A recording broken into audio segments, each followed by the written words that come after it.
Bom dia, querido, todo mundo.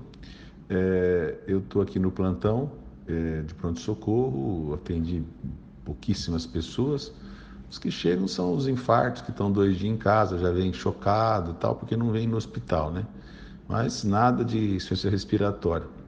E aqui na cidade de Catanduva. Mas eu estou falando, tô aqui para minha família, vou falar para outros sites, para outros grupos de WhatsApp também, que eu já postei que dá para entrar pela internet, portal da transparência dos cartórios, Covid. Só escreve isso. Aparece todo dia quanto que os cartórios têm registrados, né? Então eu vou ler para vocês, mas qualquer um pode entrar e ver o que eu estou falando. Primeiro, que de janeiro até agora, em 2019, houveram muito mais óbitos, na faixa de 4.600, por insuficiência respiratória. Aí conta pneumonias, o Covid e tal, do que 2020. Quer dizer, em 2020, aqui o número não sai exato no gráfico, mas dá em torno de uns 4.200, mais ou menos, casos.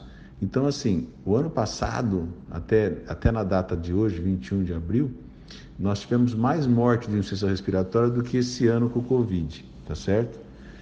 Mas isso não é o mais interessante. O mais interessante são o número de óbitos que o cartório tem confirmados de Covid, morreram por Covid, e suspeitos, né? Pode ser que aqui algum não seja.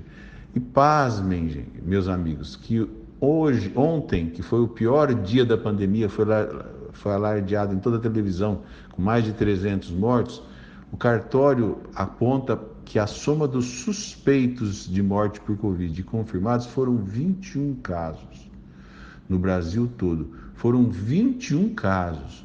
Mas por que se tem esses 300? É porque eles estão lançando ontem casos que eram suspeitos de dias anteriores e que eles estão lançando ontem, porque foi confirmado ontem. Esse caso já foi contado, está sendo contado 2 vezes. O que morreu ontem foram 21 irmãos brasileiros, e não 300 irmãos brasileiros. E se você pegar a cidade São Paulo, o estado de São Paulo, e você for pegar o que foi registrado nos cartórios de óbito ontem, no dia 20, ninguém vai acertar. Nós tivemos um óbito no estado de São Paulo. Um óbito de Covid ou de suspeita de Covid. A gente não sabe ainda porque não foi confirmado.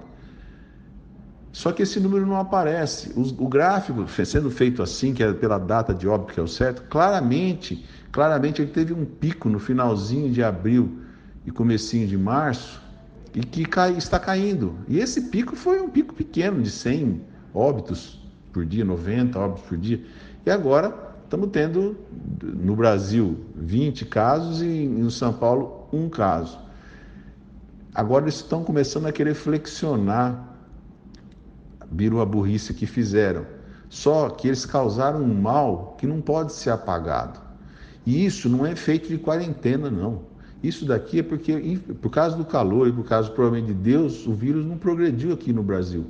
Então eles erraram nas suas previsões, tá certo? E quebraram a economia do país já. Que mesmo que abra amanhã, já vão ter consequências que são insuportáveis da economia.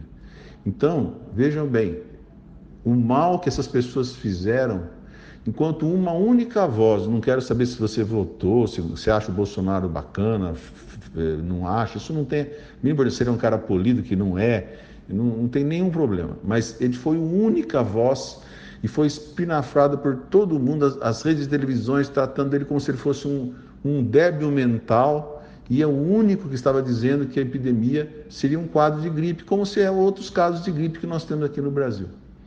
Então, o único, tem que se dar valor para aquilo que a história mostra que tem valor, né?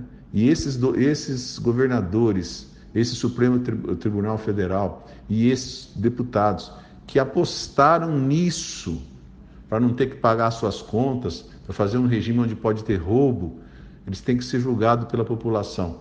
Porque o mal que eles fizeram com essa brincadeirinha deles de quarentena aí, essa quarentena de Araque, é um mal muito grande que o povo brasileiro não pode esquecer.